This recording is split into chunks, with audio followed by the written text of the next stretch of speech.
The saints, the love of God will never fail nor lose its glory till we see Him face to face. Our next song will be numbers 866. Number 866.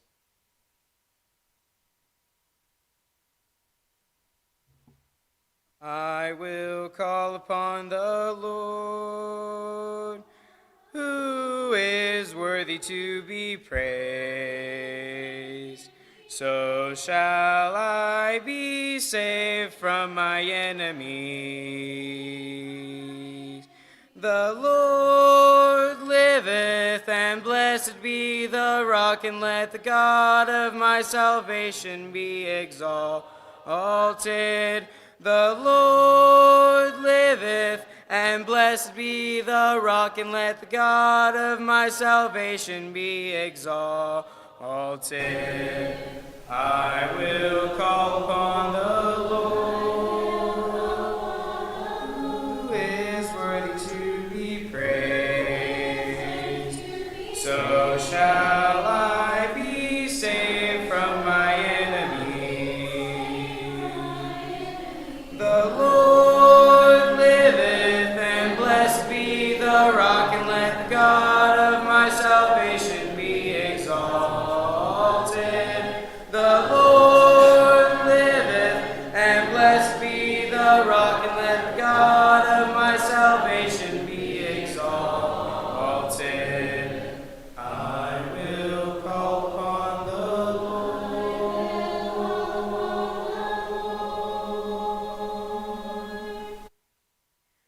Our invitation song will be number 125.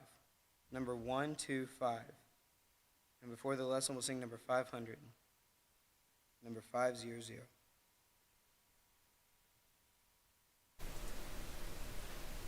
O thou fount of every blessing, tune my heart to sing thy praise.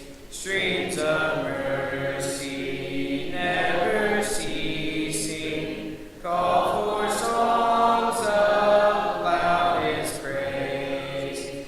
Teach me ever to adore thee. May I still thy goodness prove, while the hope of endless glory fills my heart with joy and love. Oh, to grace, how great a debtor daily I'm constrained to be. Let thy goodness, like a fetter, bind my wandering heart to thee.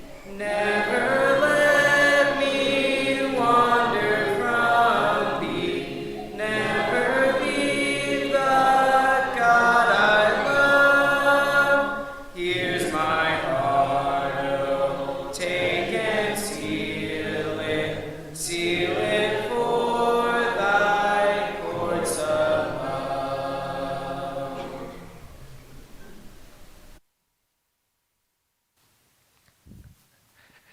More and more, I think I feel a lot like a dinosaur, out of time, out of place. I don't know, maybe you do too a little bit, some of you, because I know some of you are my generation or thereabouts. And I spoke a little bit this morning about some of the changes I never thought I would see, but we see them. That doesn't mean that everything's bad. I got to thinking, it made it sound like all change is bad, and it's not. I think there have been a lot of good changes in the world and life, and in the church even. But I struggle with some of them. Maybe you do too. I struggle with things and all, and I think we have to depend on God and His wisdom in things and know that, ultimately the Lord knows what's good and right and what's going to work and what's not going to work. And it's kind of like the words of Gamaliel when he was talking to some of the religious leaders at the time, and they wanted to do something about the apostles. And he said, listen, if this thing's of God, we don't want to be standing against it because God's going to win in the long run. And that's kind of what comes out of some of the study of Job, talking about Job a little while ago, some of the study of Job. Even Job recognized, the Lord's in power overall. Well, a few weeks ago, I started a couple of weeks ago, I brought to you a thought, and we were going to look at Acts chapter 2, some of the verses there in the beginning, and not in the beginning of Acts chapter 2, but immediately after the message of Peter in Acts chapter 2. You pick up in about verse 40 and go, and he testifies more, and the people hear him, and there is a response to them. And then what happens? It's kind of like this morning we looked at this idea of what's next. Well, that's kind of where we go with this. And just one verse this evening, one verse, and one that may be fairly familiar to you. It's one that I think we need to learn, and one that's important to us today.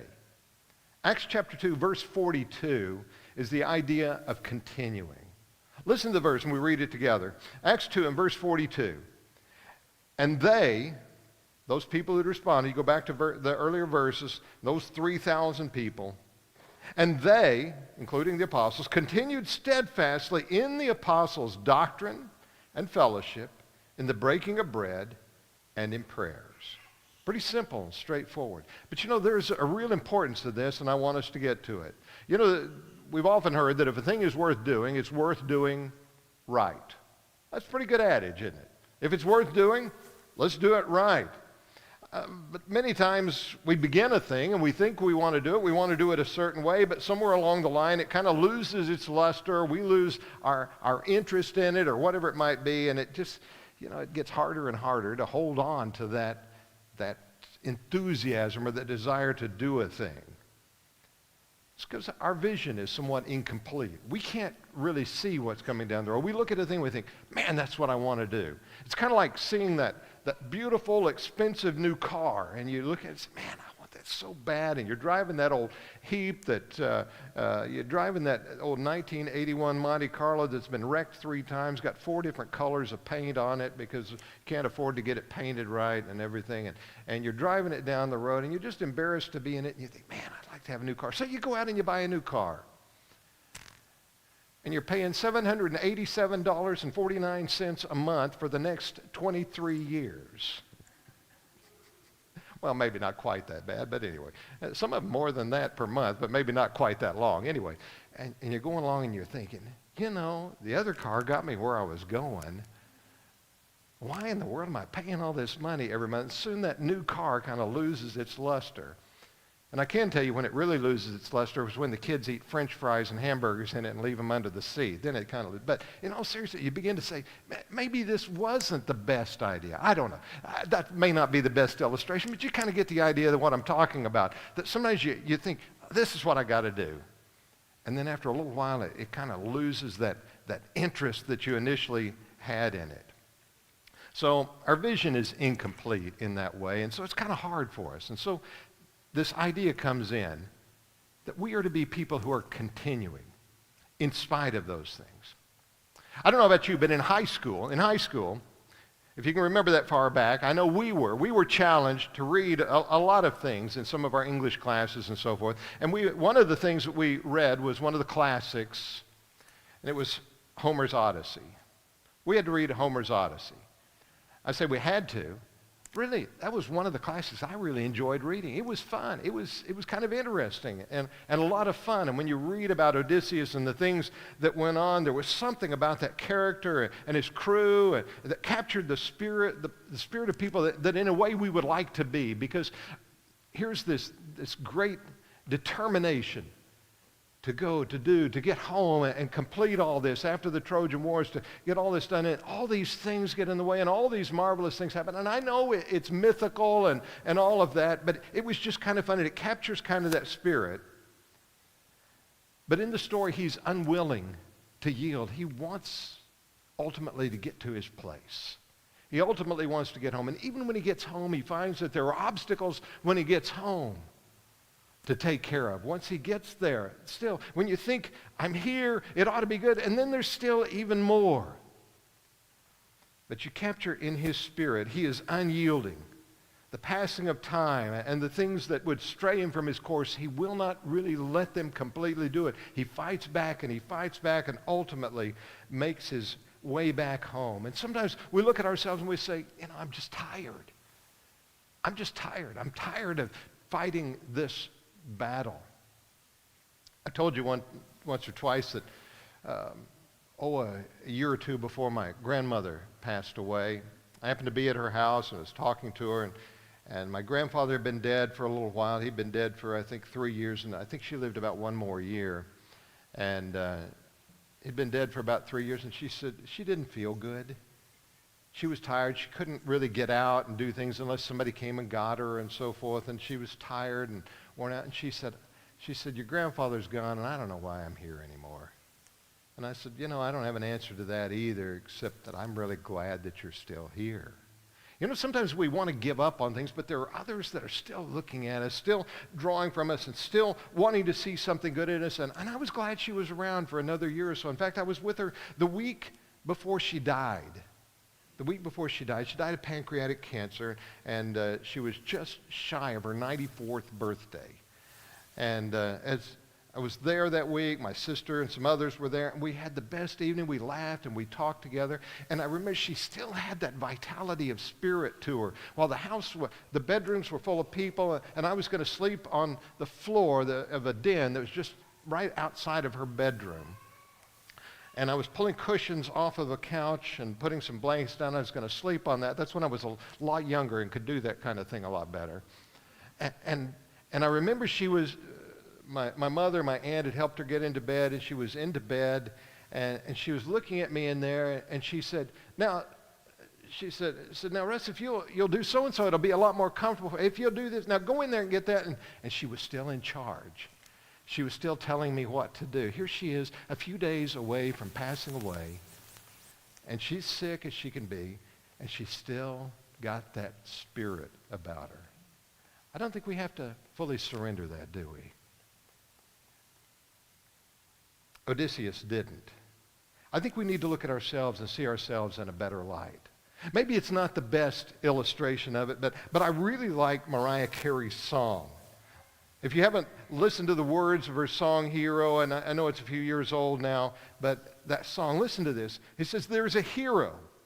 If you look inside your heart, you don't have to be afraid of what you are. There's an answer if you reach into your soul, and the sorrow that you know will melt away. And then a hero comes along with all the strength to carry on, and you cast your fears aside, and you know you can survive. So when you feel like hope is gone, look inside you and be strong. And you'll finally see the truth that the hero lies in you. I think there is within us more sometimes. God has put more in us than we're sometimes ready to admit. I didn't say that right, but you got the idea of that. I want you to think about something. For the Lord, when he began his ministry, where did he go? Did he go to the trained and the educated? Did he go to the wealthy and the powerful? Did he go to the leaders of society? No. He walks down by the seashore and he sees some fishermen, common workers. Not bad job. No, they were businessmen and so forth. But he goes down and finds some fishermen in Galilee, no less. In Galilee, not down in Judea, not in Jerusalem, not among the elite. He goes to Galilee and he picks up some fishermen, among others. And he turns those fishermen he makes them see what they've got. And he teaches them. And these that had been ordinary people become an army that is willing to stand against oppression, persecution, and even death. It's a powerful message to the generations that were then and followed, and to our generations today. There's a powerful message in this. It leaves us, though, sometimes wondering what kind of message we are proclaiming to our children when we just kind of lose a sense of value. I think there are a lot of people today losing a sense. I think a lot in the church are losing a sense of value. I'm sorry if I hit that thing. That's my fault. I'm sorry. Losing that sense of value. And I know things don't always have to stay in some things the way we've always done them. But I fear we might lose some of the other values, and I sure don't want that to happen.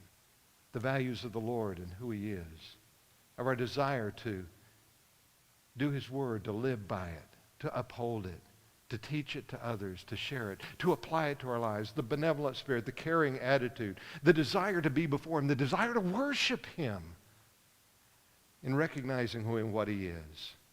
I wonder, do our children, or will our children, and our children's children, do they now or will they see that character? Will they see that character of emboldened loyalty in us? Not just a selfish desire, but that emboldened loyalty to God and his word and so forth. So think about those people there in Acts 2. Here are these people. They've heard the message, heard the gospel. Many of them have been around and have seen Jesus. Many of them have even heard Jesus. But some have come from other places, and they came and they heard the message that Peter and others are sharing there, and they responded. They did it. They did it. There were 3,000 who had just begun this journey. They just heard this message, and they had just begun this journey. Yes, the ground had been prepared before them. Jesus had been teaching. The prophets of old had been preparing the ground. John the Baptist had been there pointing to Jesus and all of that. There was all of that in the work. Yes, I know all of that. And they knew of, just a few weeks earlier, had been the unjust, and they knew it was unjust, crucifixion of Jesus. He hadn't done anything that deserved being put to death on a cross, and yet there it was. And so they had seen this. They knew that, and the events of that message, the message that day had struck them. They knew, and it hit them hard. And they responded. 3,000 of them immediately responded. But as I said a while ago, sometimes when you launch into something, pretty soon you begin to say, wait a minute, have I made a mistake? But with them, there's no buyer's regret here. When you read this verse, you're reminded there's no buyer's regret, and there's nothing in this that they're beginning to say, wait a minute, I'm not sure we've done the right thing. Here we are, we're standing against some of the council and some of the others, and all, have we really made the choice? No, they responded, and there was no buyer's regret. Yeah, we do that sometimes. We have that happen. We make choices for our lives. We purchase things or whatever it might be, and later we say, why in the world did I do that? But not these people. They're much like we read about that Ethiopian later in the 8th chapter of Acts. Remember after Philip had taught him and they'd gone and been baptized?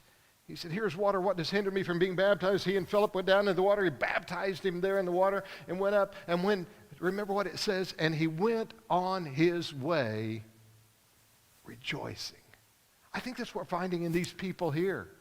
They were excited about what they were learning. They were excited about the possibilities. They were excited about the new relationship that they had. And it says they continued. For they developed a pattern of steadfast commitment. This was not just something kind of one and done one day. Okay, I've done it. I got that behind me. It's kind of like going and getting a shot and say, well, you're not going to catch the flu this year. This is not a one and done. This is about their life change. A pattern of steadfast commitment. And the writer here says they continued. They continued in. And it turns to the apostles' doctrine or teaching. They listened to the words of the apostles. They drew near to them. They wanted to hear what was said. They wanted to learn from them. You ever been in one of those classes at some time along the way, whether as an adult or a student when you were a kid in school, and you were in one of those classes and you said, I can't wait to find out what's next. It's kind of like reading one of those really good books, and you start reading it, but the night gets late. You think, I'm tired, but I can't put it down. I want to read what comes next. I think that's what we're finding with these people. They wanted to learn more from these apostles. They continued and let the apostles teach them and bring them further down the road.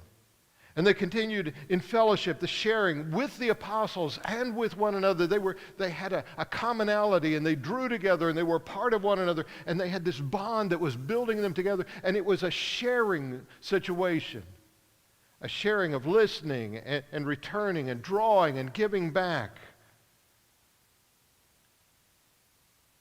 and the breaking of bread. And that's an interesting line, and I don't want to go into great detail about it. And I think most, when they talk about and read about the breaking of bread, typically say, yes, I think we're talking about the Lord's Supper. And it was a common phrase that was used for the Lord's Supper in the early days of the church. The breaking the bread was talking about the Lord's Supper. But there may have been even more involved in that. Quite often when they would come together and they would have the Lord's Supper, they would also have a time when they would eat together as well. Not to confuse the two. But you think about this as meaningful food. When we have the Lord's Supper, we're talking about meaningful food, not just something to fill your bellies. Remember how Jesus criticized those who followed after him just because they wanted their bellies filled because he could multiply the food. But no, this is more. Meaningful food. And I believe it's most likely a reference. They came together and they memorialized the Lord in that body and that blood, that bread and that fruit of the vine. And they add one more. Prayers. Prayers. And when it says this, it says they. They continued steadfast. Notice the plurality of it. They did that. They joined together. This leaves the thought that these were shared or public prayers of times that they were together and sharing in the prayer life that they had together. So what I'm telling you is, to these people, that baptism, that time of beginning, was not just a requirement that they needed to get out of the way so they could get into the gates of heaven. But it was a part of a process, a responsive life.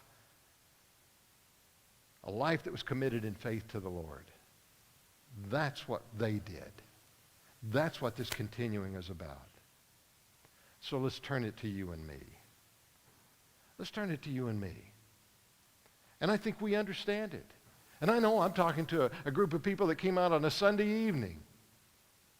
And we are a minority. We are a minority of people.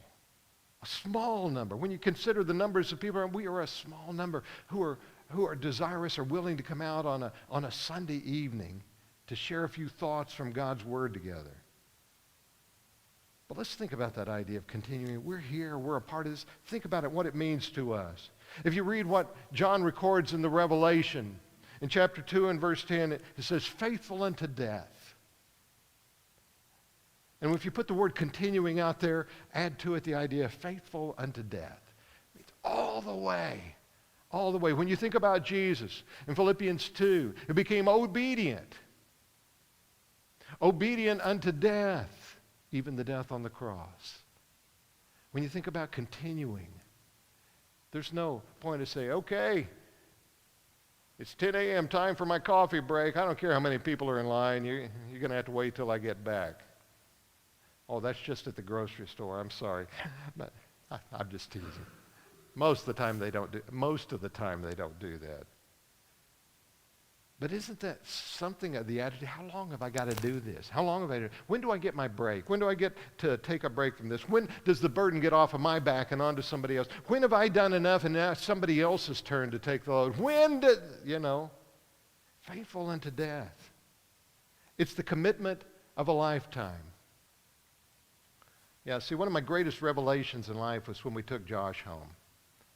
And I'm not picking on Josh. One of the greatest events in my life.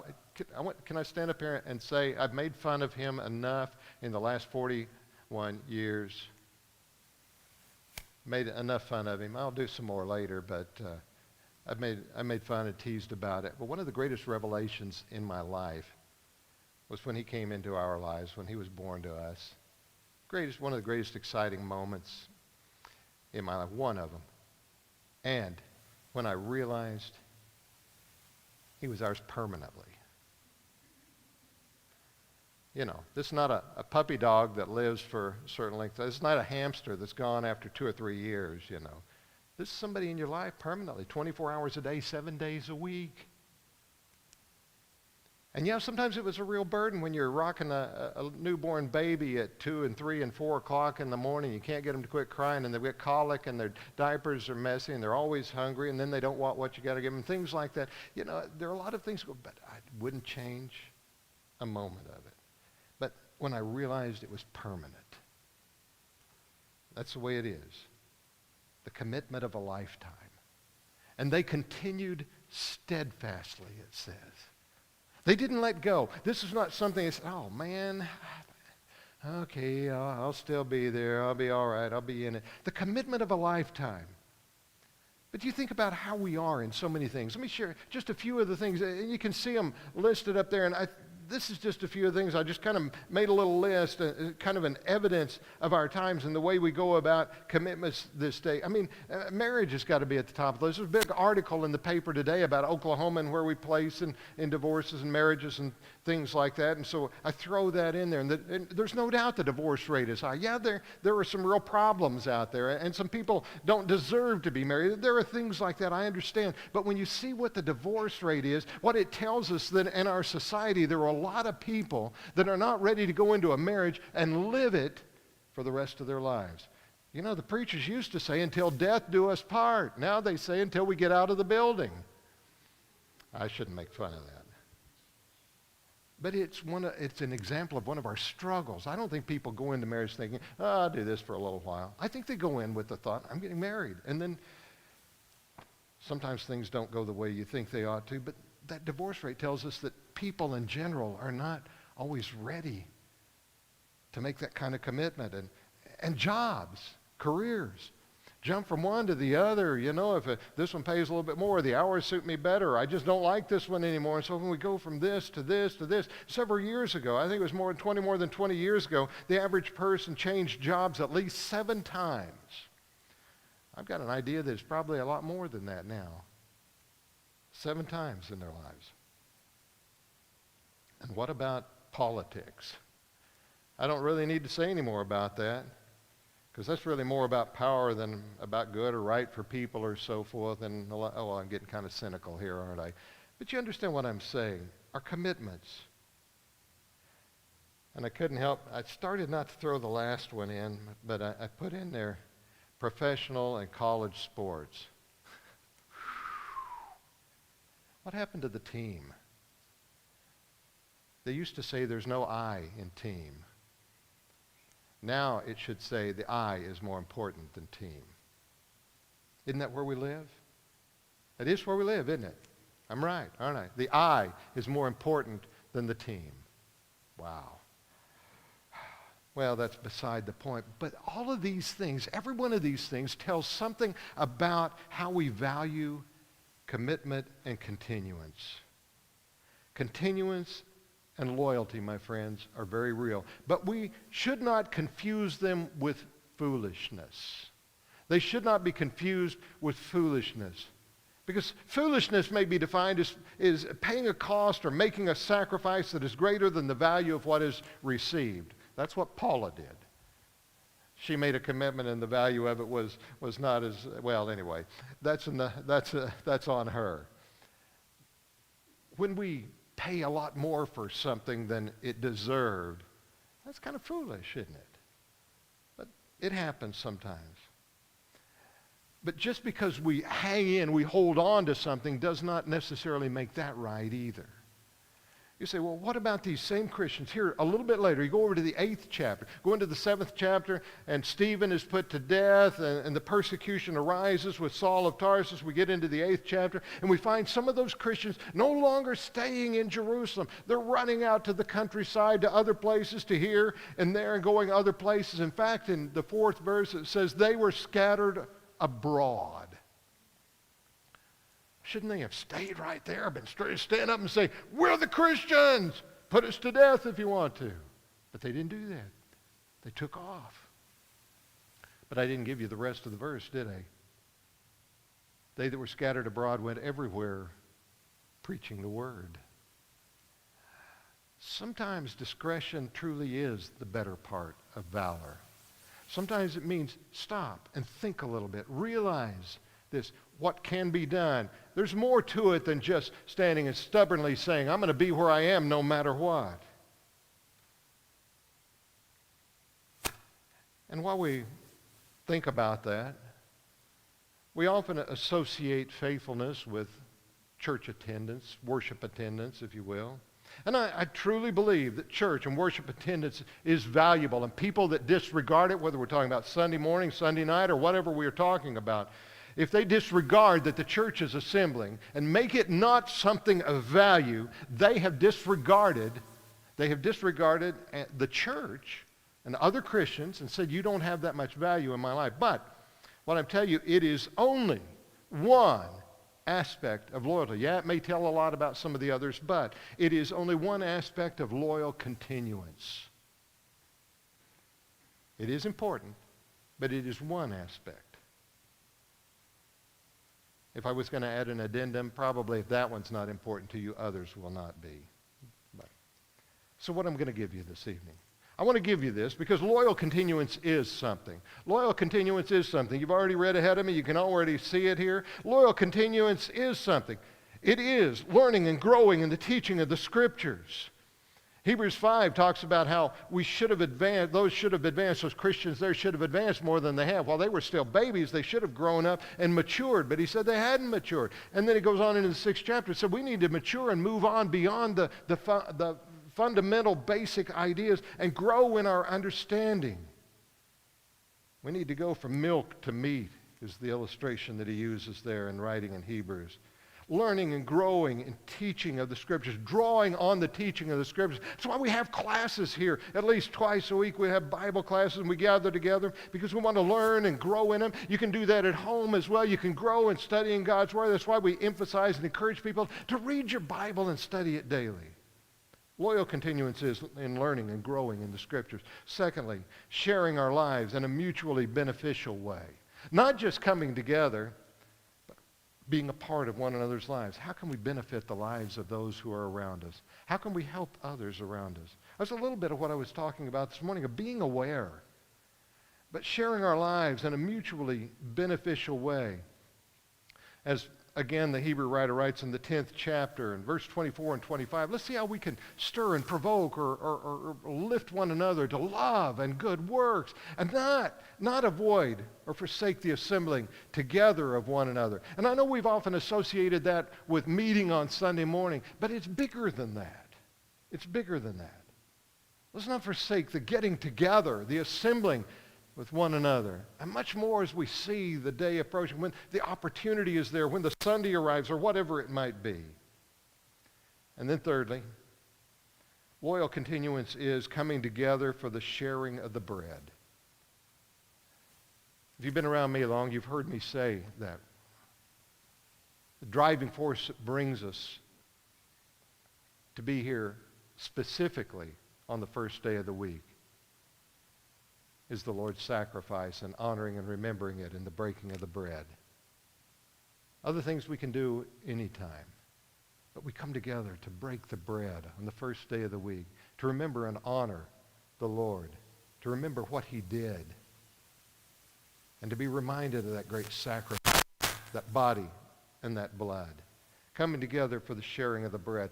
We read about those Christians in Troas that came together. Acts 20 and verse 7, great example. Came together on the first day of the week to break bread. Maybe there was more going on there in that. And of course, Paul preached until midnight there, but still, they came together for the breaking of the bread. Let me give you one more and we're done. And that's the keeping the prayer lines open. I said a while ago that one ought to catch our attention. Keeping the prayer lines open, both publicly and privately. Paul encouraged, let us be anxious in nothing, but in everything, by prayer and supplication, with thanksgiving, let your requests be made known unto God. We need to be talking to God. We need to talk to God regularly, privately. But we also need to have those public prayers well thought, considered. What are we talking about today? I think sometimes our public prayers, we may see them as just simply one other thing we need to add to the worship. It ought to be one of those things that specifically identifies what's on our hearts as a people. And yes, I know if someone is leading a public prayer, they don't know everything that's going on in your life or everything, but it is about what we share together. Keeping prayer lines open, both publicly and privately. As Paul said, let's pray without ceasing, 1 Thessalonians 5 and verse 17. Pray without ceasing. And so, we look at it, they did it, and that's where continuance is. It's picking up on these things, putting them into our lives, applying them, and putting them to good work. I think about a line from a movie that Paula really liked, and I think it's partly because of this particular line. The progression of time flows, What we need is those people that are standing around saying, I'm still here. I'm still here, Chief. I'm still here. That's what we need in one another. And that's what the Lord looks for in us. You look at those Christians, and they continued steadfastly in the apostles' doctrine and fellowship and breaking of bread and in prayers. You know, I don't know why Thomas wasn't there. I don't know why Thomas wasn't there with the other 10. You know, Judas was gone now. But there were 10 others that were gathered together there, and Jesus revealed himself to them. I don't know why Thomas wasn't there. I just know that he wasn't there. And because he wasn't there, he missed the opportunity. Yes, he was fortunate that he was given an opportunity later. And what does he do when he has that opportunity? He says, my Lord and my God. He is so excited. I don't know why Thomas wasn't there. But when we're not there, think of what we miss. When we're not continuing in every way. Well, this evening we will sing that song of encouragement that Devin has for us. Let it be a song of opportunity to us all, and let it be a reminder. And if someone needs that opportunity to come publicly this evening, we'll share it together. But if you need to use this, we want you to do so. But let's be reminded how blessed we are, and let us be a people who continue. If you need to come, do so while we stand, while we sing together.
Number 975.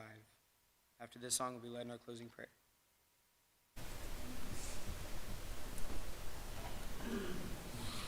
For all that you've done, I will thank you, Lord. And I thank you, Lord. Thank you for loving and setting me free. Thank you for giving you. Jesus, I thank you. Gratefully thank you. Thank